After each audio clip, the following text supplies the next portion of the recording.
Hey guys, Max here with another V Rising video. In this one, we're going to be talking about how I like to farm silver coins in Act 2, right? The early stages of Act 2.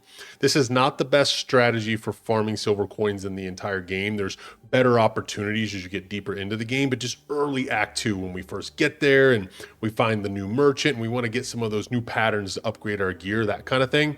These are some ideas that I have that you can consider that you can obtain a lot of silver coins quickly, easily, and with a minimum amount of fuss, right? Before we get into it, make sure you subscribe to the channel down below. If you enjoy V Rising content, I'll be making a lot more videos over the next few weeks. I've been having a lot of fun with this game. Speaking of fun, I also stream over on Twitch. I'll put that information in the description down below. I've been having a blast with some of you guys over there when I run into bosses for the first time and freak out. So really good stuff there. Let's check out all the areas that I like to visit for silver coins early in Act 2. Okay, so the first method is probably the easiest, and that is going to be that we are turning our copper coins into silver coins, okay? So you want to come to the merchant camp in Act 1. There's two of them. You go to the one over here on the west side and also visit the one at the east side at the same time. And we usually use our copper coins to purchase all the recipes in Act 1. But once you decide that you're kind of done buying these, or you decide that you're going to research the rest with your research station with the paper stacks, come over to the Shady Goods dealer over here. And he's going to sell either miner's mace or lumberjack axes, okay? And he will always sell two every 55 minutes. The vendors respawn every 55 minutes. You buy both maces. It's 18 per, so 36 copper coins per vendor visit on both sides. So what is that? 72 copper coins per day.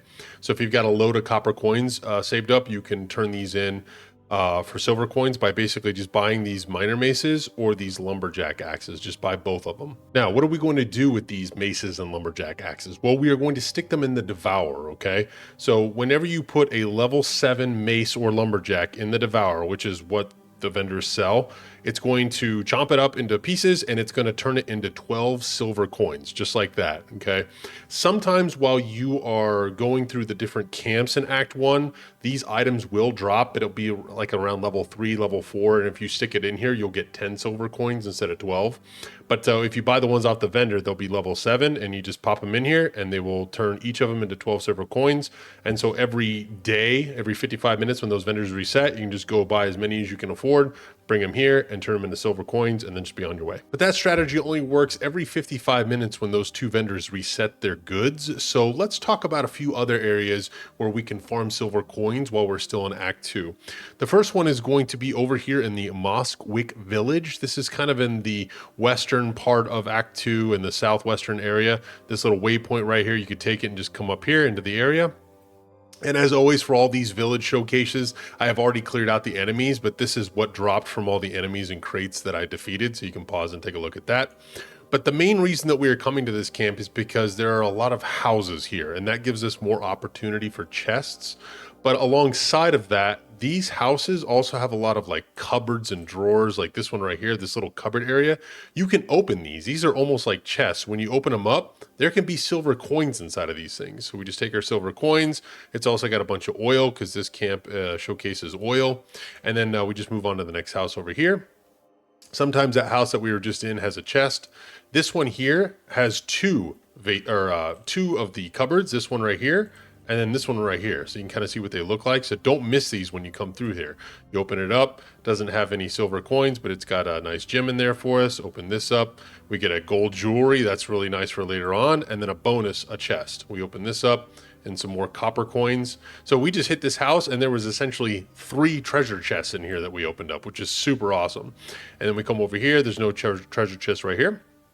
So we head on to the next house that's in this village. And that's across the way over here. There's a lot of crates on the outside of this house here that you can break open for some oil. Sometimes there's a treasure chest right here. And then this house just has one cupboard. It's in the back. Open this up, just some paper, unlucky. We move on. And then there's a house right across the way. There's nothing worth up the stairs here. There's like a little cathedral, but there's nothing up there. There's treasure chest outside this house here. Oh, more silver coins. That's nice. And some glass. That's a good pickup too. We come inside this house and see this little skinny cupboard right here? This one is a good one to open up too. Don't miss these. Sometimes there's silver coins in there and we open that up, and then there's one over here. And more silver coins. So we're very, very good. And then we come out this way. And then sometimes in this stable right here, there's a treasure chest right here. So keep an eye out for that. And then we come over here, and sometimes there's a treasure chest right outside this house. There typically hasn't been anything over here by the pigs, but if you come in here, there's one more dresser right here that you can open up, and sometimes there's some silver coins in there. So all in all, for this trip, we got 14 silver coins, some glass, some copper coins, and then, you know, the jewelry, and then all the oil was very big for that. This is going to be very handy so you don't have to use your fish for that later. So really nice town to visit and farm this consistently. It takes about 2 days for all of the chests and things like that to respawn, and it's about 1 day for the soldiers and things like that to spawn. So I would recommend hitting this town up every couple days. And you know me, it wouldn't be a YouTube video if I didn't do statistics for some of the stuff that I tested, right? So this treasure chest here has a culmination of 5 visits to that village, okay? Notice that we had 50 silver coins, an average of 10 silver coins per run, right? I think we had 14 in that run we just did. Take a look at the copper coins though. We got a lot of copper coins in 5 runs, and maybe I was a little lucky, maybe you hit around 140, 150, but this is still pretty good. That's almost what, 2.5 days worth of purchasing from the Act 1 vendors for those maces and lumberjack axes. So you don't have to go back to Act 1 to farm copper. You can get silver coins and copper coins to fuel that devour, churning out those silver coins for you. I got a lot of gems. You can crunch these in the devour for gem dust and things like that. A lot of oil. This is really, really good for making leather in the future. That way you don't have to use your precious fish to make the oil, because you're going to want them for later things in the game. A lot of thick hide from the dogs, and then just a bunch of scrolls and research options and things like that. And then I did tend to get a book every visit, and these are all the Act 2 books, right? And so these are worth 48, 64 silver per. So farm this 5-10 times, gather a bunch of books, and then use the silver that you farm to go purchase the missing recipes, right? So just wanted to give you an idea of what 5 runs look like. Let's check out the next spot. And that's going to be over on the east side of Act 2. It's going to be the Dawnbreak Village, okay? And you can take this little waypoint right here and just kind of crawl up this way. So there is a boss that is in this village. Actually, there's a couple. One that patrols in and out of it, and then another one that kind of roams around it. It's the tailor. The tailor doesn't attack you, though. She kind of just runs for her life kind of thing and just yells for help, so you can kind of ignore. Again, for the purpose of the video, I went ahead and cleared out all of the enemies just to save time. Here are the items that I got from looting all those enemies. And then we're just going to showcase why this area is so good. And you guessed it, it's because of a bunch of houses. And why do we like a bunch of houses? Because it gives us, again, more opportunity for chests and those bookshelves, right? And you're starting to see a theme here, right? So we'll head into this first house here. There's no treasure chest in here, but there is like this little bookcase next to the bed. So we open it up. 30 copper coins, but no silver. Unlucky. Move on outside. Sometimes there's a treasure chest right next to this house where the wagon is. But we're going to head left over here. There's a chest right here. Open it up. This is kind of nice. Reinforced plank, but no silver coins. If you come to the dock, sometimes there's a treasure chest at the dock as well. There are monsters here, so be ready to fight them. But there's a little house right here, and you can come in here and get the bookshelf. Copper coins, no silver, unlucky. And then we come over here. There's typically nothing over here. We'll go to this house right here. This house has this little bookshelf by the fire and more copper coins. And then there's a treasure chest right here. And unlucky, no silver. And then there's a bookshelf right here. 10 silver coins. For the sake of this video, it's not going well, is it? So we'll move on to the next one. The house over here right next to the carriage where we came in. And typically these big houses only have the one bookshelf. Sometimes there's a chest right here, but it's just the bookshelf right here for silver coins. And then we'll head out. I think we have one more house to check out, and it's right across the way. And we'll come in here. Sometimes there's a treasure chest in here. There's a little tiny bookshelf next to the bed right here. Open it up, just some paper. And then there's one here in the back corner. Nice, library flooring. This is worth, what, 64 silver coins? So that's nice. And then sometimes there's a treasure chest right here. And then there's sometimes a treasure chest next to the stables over here. Actually, there is. Nice. So we got a treasure chest right here.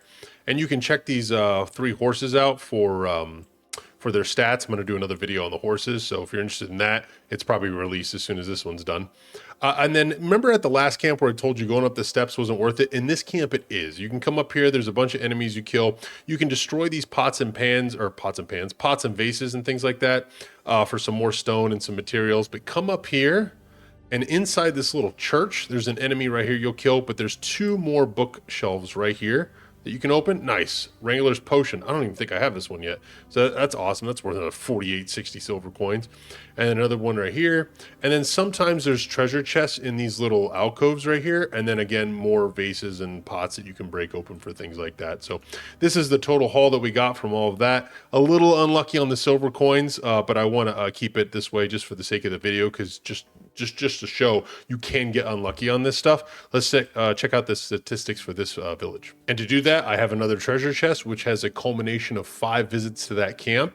And you'll see here we had 104 silver coins in 5 visits. And that's why I said earlier that I felt like we were getting kind of unlucky in the showcase.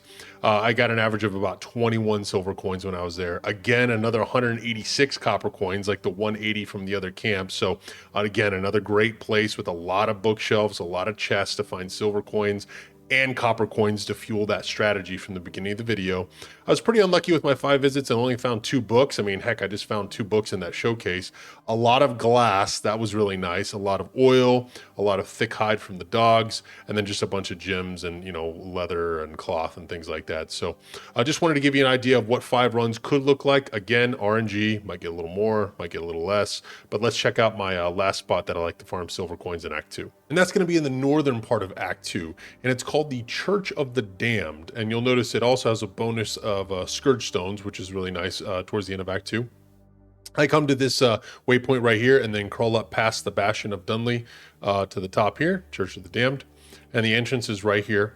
It's a little bit smaller than the towns that we've been farming, so there's not any houses or anything like that, but it's a little bit higher level, so the chests, I feel, tend to give a little bit better reward. I've been so unlucky to the point where I've only found 1 chest here, and then I've found like 5 or 6, right? So I'd say about an average of 2 to 4. And then again, for testing purposes, I already cleared out all the monsters. This is pretty much all I got. It's just a bunch of bone and grave dust. So there's a chest right here at the beginning. Sometimes there's a chest right here in the back. We'll open this up, and we got 6 silver coins and some glass. That's really nice. Head on up here. Sometimes there's a treasure chest right here in this little cubby here. There's also pots and vases that you can destroy for glass and scourge stones and things like that. So keep an eye out for those. Sometimes there's a chest right here. There's a chest right here also. It drops 10 silver coins and 2 scourge stones. This is a really nice chest, actually. So keep an eye out for that. And then sometimes there's a chest right here as well, and I've seen these be gold chests too. This one also gives 10 silver coins and scourge stone, so really nice there. Make sure you break these vases. And then the final area up here, there's a bunch of possibilities for chests up here. There could be one right here. There could be one up against this wall back here, and then there could be 2. Okay, and there is 2. 2 right here. One here gives 10 silver coins, another scourge stone, and then this one right here gives no coins, unlucky, but another scourge stone. And then there's a boss up at the top of this stair, and there can sometimes be some chests in this boss room, actually. There can be a chest right here in this back corner on the left, and another one over here in the back corner on the right, but it doesn't look like there is any this time. And then, you know, you can fight her if you want. There's a bunch of vases in here as well. Make sure you clear out the vases down here. And all in all, we had 36 coins. I feel like we had a little bit more than usual on this one, but you'll notice when we were opening them, you could see 10 coins at a time sometimes, where when we were opening the bookcases and stuff in the villages, it'd be like maybe 2, 4, 6. So I feel like the yield is a little bit better here on the coins. Let's take a look at the statistics for 5 runs that I did. And this is the treasure chest that I have with all of the rewards for 5 runs at the Church of the Damned. I did find 1 gold chest when I was there, and I got a gold jewelry out of it. I had 123 silver coins across 5 runs, so that's about 25 silver coins per average. You could tell from our run that we just did now, it was 36, so a little bit higher than normal in this last run. I've seen it as low as 15 though, so you take the good with the bad. Not many copper coins, which I feel is because the area is a little higher level. I did find 1 book, and then I had 14 scourge stones across 5 runs. That's about 3 average. We had 5 on this last run, which is why I think this run was a little lucky.